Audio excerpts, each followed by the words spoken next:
फ़लस्तीनी मज़ाहमती तहरीक Hamas के Israel पर ज़मीन, फ़ज़ा और समंदर से हमले। इसराइली टीवी के मुताबिक 40 इसराइली हलाक, 700 से ज़्यादा ज़ख्मी, मुतअद्दिद को यरगमाल बना लिया गया। इसराइली हुक्काम ने हलाकतों में इजाफे का खदशा जाहिर कर दिया। बरतानवी इदारे ने हमास टीवी के हवाले से बताया कि इसराइल पर 7000 से ज़ायद रॉकेट दागे। ज़मीनी मज़ाहमत कार, जीप्स और मोटरसाइकिल से इसराइली इलाकों में दाखिल हुए। रास्ते में खड़े इसराइली टैंक्स को तबाह कर दिया। मोटर ग्लाइडर से भी इसराइली हुदूद में उतर गए। इसराइली शहर सायरन से गूंज उठे। हमास ने कार्रवाई को ऑपरेशन अल-अक्सा फ्लड का नाम दे दिया। हमास के हमलों के जवाब में इसराइली फ़ज़ाइया की गज़ा पर बमबारी। फ़लस्तीनी वज़ारत दाखिला की इमारत पर फ़ज़ाई हमला करके तबाह कर दिया। इसराइली जवाबी हमलों में 20 फ़लस्तीनी शहीद। इसराइली फ़ौज ने कहा कि गज़ा में हमास के 17 ठिकानों को निशाना बनाया। 6 से 7 मकामात पर अभी भी झड़पें जारी। मुताल्लिक़ा इलाक़ों में इसराइल की लोगों को घरों में रहने की हिदायत।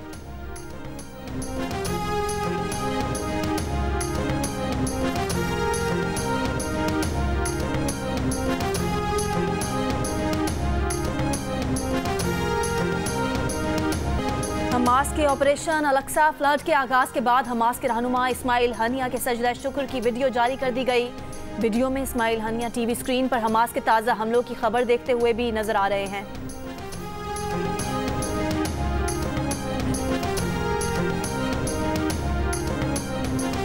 इसराइली वज़ीर आज़म बेंजामिन नेतन्याहू ने हालत जंग का ऐलान कर दिया। कहा मुकम्मल जंग होगी। पूरे इसराइल में सिविल इमरजेंसी नाफिज। नेतन्याहू का फ़ौज को इसराइली इलाकों से हमास के मज़ाहमतकारों को निकालने का भी हुक्म।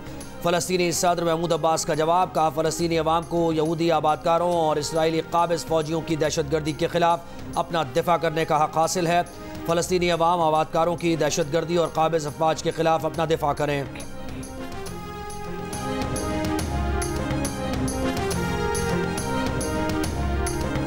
इसराइल फ़लस्तीन कशीदगी पर सऊदी अरब का फ़रीक़ैन से तशद्दुद रोकने पर जोर। सऊदी वज़ारत ख़ारजा ने कहा कि सऊदी अरब ने पहले ही फ़लस्तीनियों के खिलाफ इश्ताल अंगेज़ कार्रवाइयों के तबाहकुन नताइज से खबरदार कर दिया था। 2 रियासती हल ही खित्ते में सलामती, आम शहरियों की हिफाजत का ज़ामिन है। कतर ने इसराइल को ख़राब सूरत हाल का ज़िम्मेदार करार दे दिया। रियासत ओमान का बैनुल अक़वामी बिरादरी से कशीदगी ख़त्म कराने का मुतालबा। अमरीका ने इसराइल की हिमायत का ऐलान कर दिया। इसराइली शहरों पर हमास के हमलों की मज़म्मत।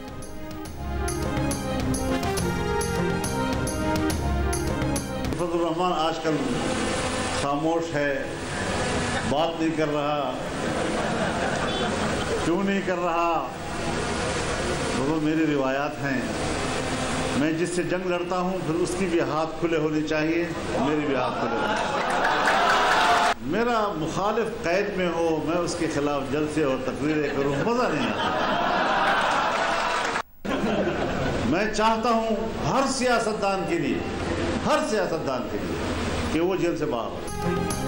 मौलाना फजल रहमान कहते हैं कि अगर उनके हाथ खुले हैं तो उनके मुखालिफ के हाथ भी खुले होने चाहिए। वो चाहते हैं हर सियासतदान जेल से बाहर हो, उनका मुखालिफ जेल में हो और वो जलसे करते रहें तो मज़ा नहीं आएगा। प्रेस कॉन्फ्रेंस में कहा कि नहीं मालूम कौन लोग हैं जो कमरे में बैठकर मुल्क चला रहे हैं। इस्टेब्लिशमेंट ब्यूरोक्रेसी की गिरफ्त कमज़ोर हो चुकी। इन हालात में इलेक्शन हुआ तो इंतखाबी अमल बिल्कुल मखदूश हो जाएगा। जब कमज़ोरियों का जिक्र करता हूँ तो कहा जाता है कि इलेक्शन मुलतवी कराना चाहता है। इलेक्शन मुलतवी नहीं करवा रहा, जो ये समझता है कि सूबे के बल्दियाती इलेक्शन देख ले।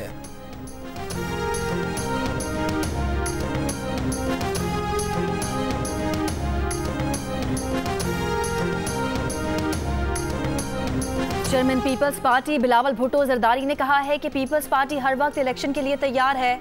पीपल्स पार्टी इलेक्शन जीतेगी।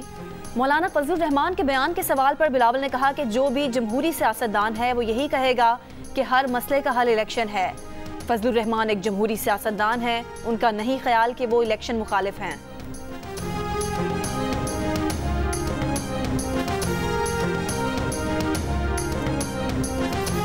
नवाज शरीफ वापस आ रहे हैं, चौथी बार वज़ीर आज़म बनेंगे, तमाम मसाइल हल होंगे। रहनुमा नून लीग ख्वाजा आसिफ ने कहा कि 21 अक्टूबर को नवाज शरीफ के आने के बाद खुशहाली का दौर आएगा। नवाज शरीफ ने 2 बार IMF से निजात दिलाई, अब भी निजात दिलाएंगे। 2018 में जिसे ये लोग तोहफा समझ कर लाए थे वो इन्हीं के गले पड़ गया। उस्मान डार के सवाल पर ख्वाजा आसिफ ने कहा कि वो जाने और उनकी पार्टी जाने, वो उस्मान डार के बारे में बात नहीं करेंगे।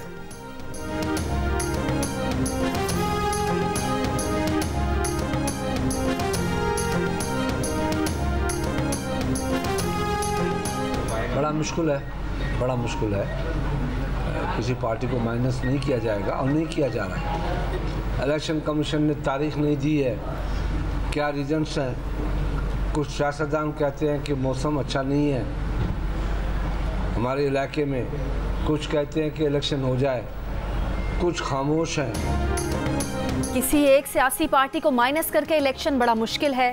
पीपल्स पार्टी के रहनुमा खुर्शीद शाह का मुल्तान में तकरीब से खिताब, कहा पीपल्स पार्टी चाहती है कि इलेक्शन कराओ, मुल्क और पार्लिमान को बचाओ। आज हम जिस नहज पर हैं कसूर हुकूमतों का है। बहुत मुश्किल सूरत हाल है, पार्लियामेंट है नहीं और सेनेट जाने वाली है। सबसे बड़ा सवाल तो ये है कि क्या होगा। इलेक्शन के अलावा कोई रास्ता नहीं, मईशत की हालत बहुत ख़राब है।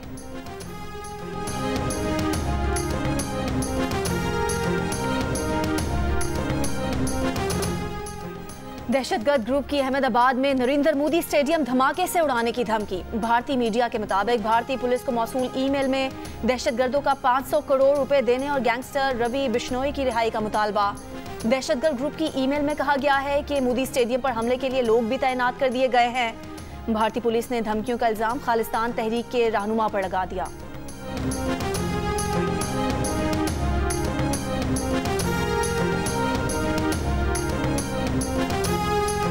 8 अक्टूबर को गवर्नर हाउस पे धरना देंगे। बिजली की ये कीमतें हमें मंजूर नहीं है। जब आलमी मार्केट में कीमतें इंतहाई कम हो गई हैं तो सिर्फ 8 रुपए का फायदा दिया है। अमीर जमात इस्लामी कराची हाफिज नईमुर रहमान का कल गवर्नर हाउस कराची के सामने धरना देने का ऐलान। कहा बिजली कीमतों के खिलाफ होने वाले धरने की क़यादत अमीर जमात इस्लामी सिराजुल हक करेंगे। पेट्रोल की कीमत में भी कमी का मुतालबा। कहा पेट्रोल और डीजल की कीमतें इस सतह पर रखकर मईशत आगे नहीं बढ़ सकती।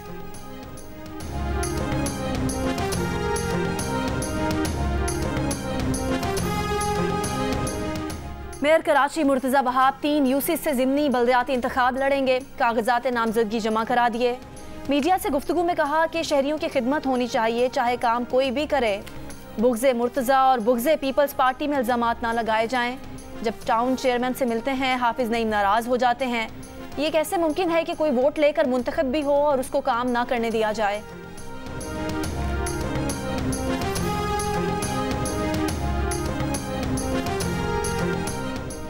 इस्तेहकाम पाकिस्तान पार्टी का 13 अक्टूबर को झंग से अवामी राबता मुहिम शुरू करने का ऐलान। पार्टी रहनुमा फिरदौस आशिक अवान का रिवायती सियासत न करने का दावा। कहा कि राजे कई आए और कौम ने उनके बाजे बजते देखे।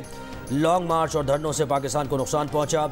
हम 76 सालों की रिवायती सियासत नहीं करना चाहते। जिना हाउस के करीब गाड़ियां जलाने का केस। इंसदाद दहशतगर्दी। अदालत लाहौर ने हमाद असर, असलम इकबाल और हसान न्याजी को इश्तिहारी करार दे दिया। दीगर 2 मुलजिम भी इश्तिहारी करार। अदालत में पुलिस ने रिपोर्ट पेश की थी कि मुलजिमान गिरफ्तारी के खौफ से रूपोश हैं। इश्तिहारी करार दिया जाए।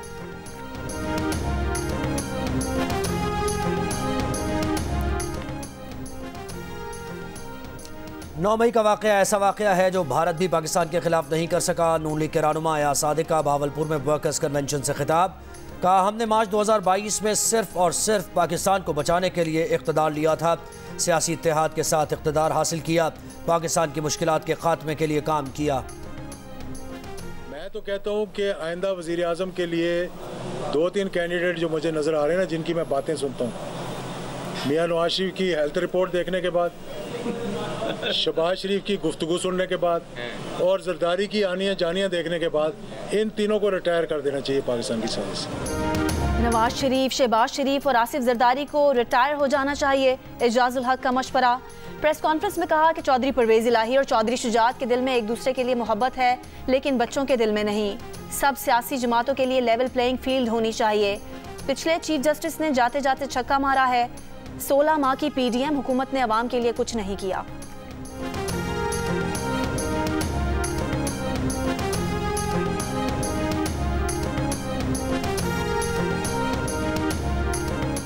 साबिक वज़ीर दाखिला शेख रशीद के भतीजे शेख राशिद शफी की गिरफ्तारी के लिए पुलिस का सर्राफा बाजार में शेख रशीद के आबाई घर पर छापा। शेख राशिद शफी न मिले। एक बयान में कहा कि पंजाब पुलिस और एलीट फोर्स के एहलकार दरवाज़ा तोड़कर घर में दाखिल हुए, मुलाजमीन पर तशद्दुद किया और उनसे मुताल्लिक़ पूछगछ की।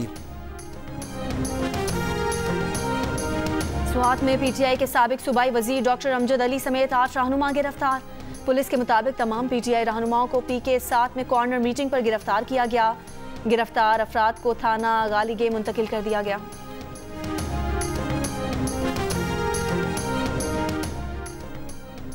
वज़ीर-ए-आज़म समेत दीगर फरीक़ैन राज़िक़ संजरानी की तैनाती को अदालती ऑब्जर्वेशन का असर लिए बगैर देखें, तैनाती दुरुस्त है या नहीं।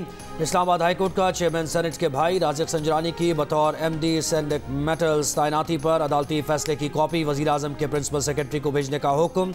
अदालती फैसले में कहा गया है कि 2011 में वज़ीर-ए-आज़म ने राज़िक़ संजरानी की बतौर MD तैनाती की समरी की मंजूरी दी थी। हर 3 साल बाद SCCP को क्या दोबारा तैनाती की कंपनी रिपोर्ट देती रही, अदालत को मुतमईन नहीं किया जा सका।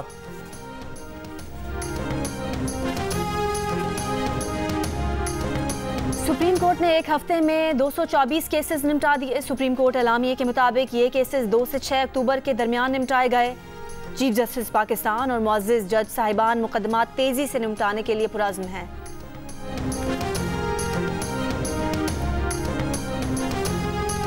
कराची के इलाके क्लिफ्टन नीलम कॉलोनी में कॉम्बिंग ऑपरेशन, 14 अफगान बाशिंदे गिरफ्तार। फॉरेन एक्ट के तहत मुकदमा दर्ज। पुलिस का कहना है कि गिरफ्तार अफगान बाशिंदे गैर कानूनी तरीके से पाकिस्तान आए थे, सफरी दस्तावेजात नहीं थी। कोयटा में भी 22 गैर कानूनी तौर पर मुकीम अफगान बाशिंदे गिरफ्तार। गैर कानूनी मुकीम अफराद को 31 अक्टूबर तक पाकिस्तान छोड़ना होगा। गैर कानूनी तौर पर मुकीम अफराद को मुल्क छोड़ने के लिए 31 अक्टूबर तक की डेडलाइन दी गई है।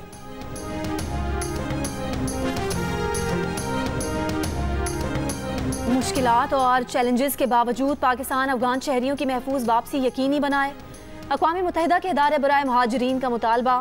अफगान महाजरीन की शनाख्त और रजिस्ट्रेशन में ताउन की भी पेशकश। कहा तमाम ममालिक अफगान बाशिंदों की बज़ोर ताकत वापसी का अमल रोकें। अफगान महाजरीन की वतन वापसी से उन्हें हिफाजत के संगीन मसाइल का सामना हो सकता है। जिन अफगानों ने मुल्क में तहफ़्फ़ुज़ मांगा है, उन्हें ज़बरदस्ती वापस भेजा गया तो उनके लिए ख़तरा हो सकता है। अफगानिस्तान में इंसानी हुकूक के मसाइल और ख़वातीन को तकलीफ़ का सामना है। उन अफराद के साथ ताउन के लिए तैयार हैं जिन्हें बैनुल-अक़वामी मदद की ज़रूरत है। अफगान बाशिंदों की वतन वापसी का अमल महफूज और बेहतर अंदाज में किया जाए।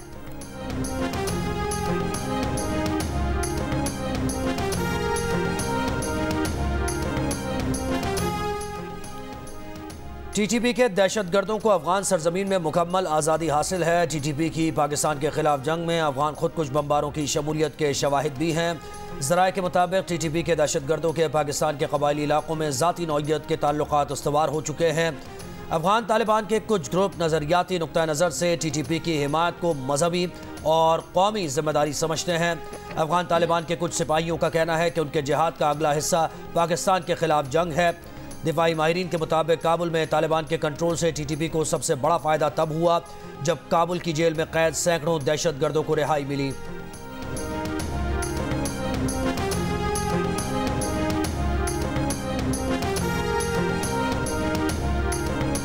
रावलपिंडी बड़ी तबाही से बच गया। थाना टैक्सिला के इलाके में गाड़ी से धमाका खेज मवाद बरामद, 2 मुलजिम गिरफ्तार। पुलिस के मुताबिक दोनों अफराद खैबर पख्तूनख्वा से धमाका खेज मवाद लेकर रावलपिंडी में दाखिल हुए थे।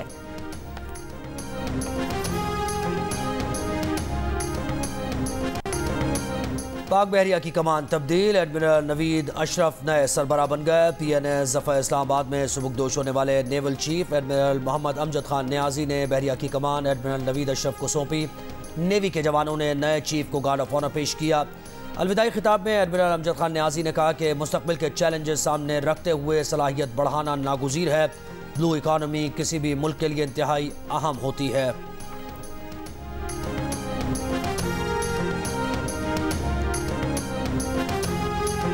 इस साल पंजाब में कपास की फसल की पैदावार में इजाफा हुआ। फसल को बीमारी से बचाने के लिए अफवाज पाकिस्तान ने हर सतह पर रहनुमाई की। निगरान वज़ीर आला पंजाब मोहसिन नकवी की वफाकी वज़ीर गौहर एजाज के साथ प्रेस कॉन्फ्रेंस। कहा फौज के हेलीकॉप्टर्स और ड्रोन सफ़ेद मक्खी पर स्प्रे करते रहे। भरपूर मुआवनत और रहनुमाई पर पाक फौज के शुक्रगुजार हैं। वफाकी वज़ीर गौहर एजाज बोले मेहनत और जिम्मेदारी से काम लिया जाए तो बेहतरीन नताइज आते हैं। ये भी कहा कि टेक्सटाइल की सनत 10 साल बाद मजबूत हो गई है।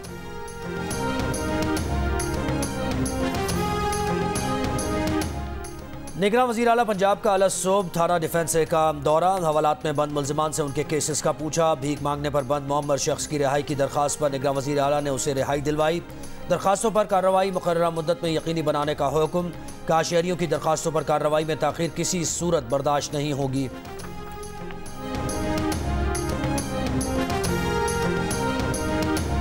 पेशावर के 4 पुलिस थानों में कायम जेंडर डेस्क के दफातर को ताले, खवातीन पुलिस एहलकार गायब। शिकायत लेकर आने वाली खवातीन और ख्वाजा सिरा परेशान।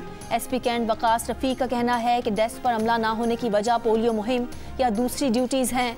पेशावर के थाना चमकनी, हयाताबाद व डबेर और गुलबहार में जेंडर डेस्क हैं।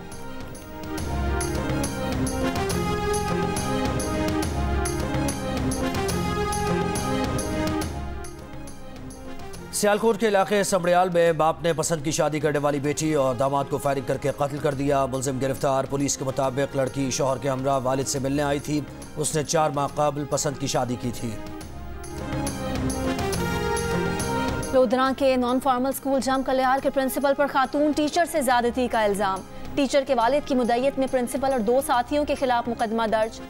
मुतासरा खातून टीचर के वालिद ने इल्जाम लगाया है कि मुलजिम ने उनकी बेटी से ज्यादती की और वीडियो भी बनाई। पुलिस के मुताबिक वीडियो वायरल होने पर स्कूल प्रिंसिपल फरार हो गया। तलाश जारी है।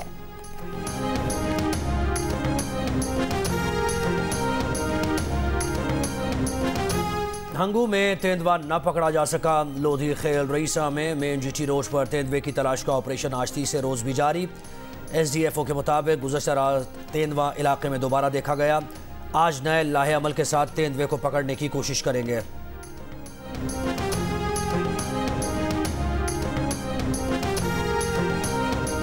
59% पाकिस्तानी नूडल्स के जायके से महरूम।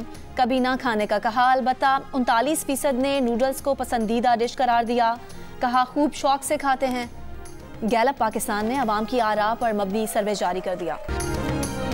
पाकिस्तानी खातून नमेरा सलीम ने खला में पहुंचकर तारीख रकम कर दी। यह एजाज़ हासिल करने वाली पहली पाकिस्तानी बन गई। खला से वापसी पर सफ़र को यादगार करार दिया। कहा कि तसव्वुर भी नहीं किया था कि खला में इतना खूबसूरत नज़ारा देखने को मिलेगा। खला में जाने का तजुर्बा बहुत शानदार रहा।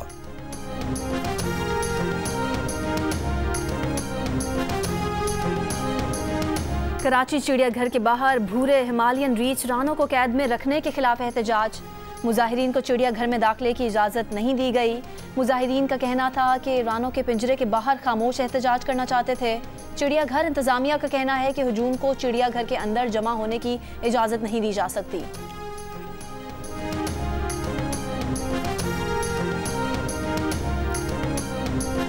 कराची में सब्ज़ कछुओं के 110 बच्चों को समंदर में छोड़ दिया गया। महफूज किए गए अंडों से निकलने वाला सब्ज़ कछुओं का रवां साल का यह दूसरा ग्रुप है। Incharge marine turtles conservation unit Ashfaq Memon के मुताबिक रवां साल 15,500 से ज़्यादा अंडे जमा किए गए। सब्ज़ कछुए अंडे देने के लिए हॉक्स बे और सैंडस्पिट के साहिल का रुख करते हैं।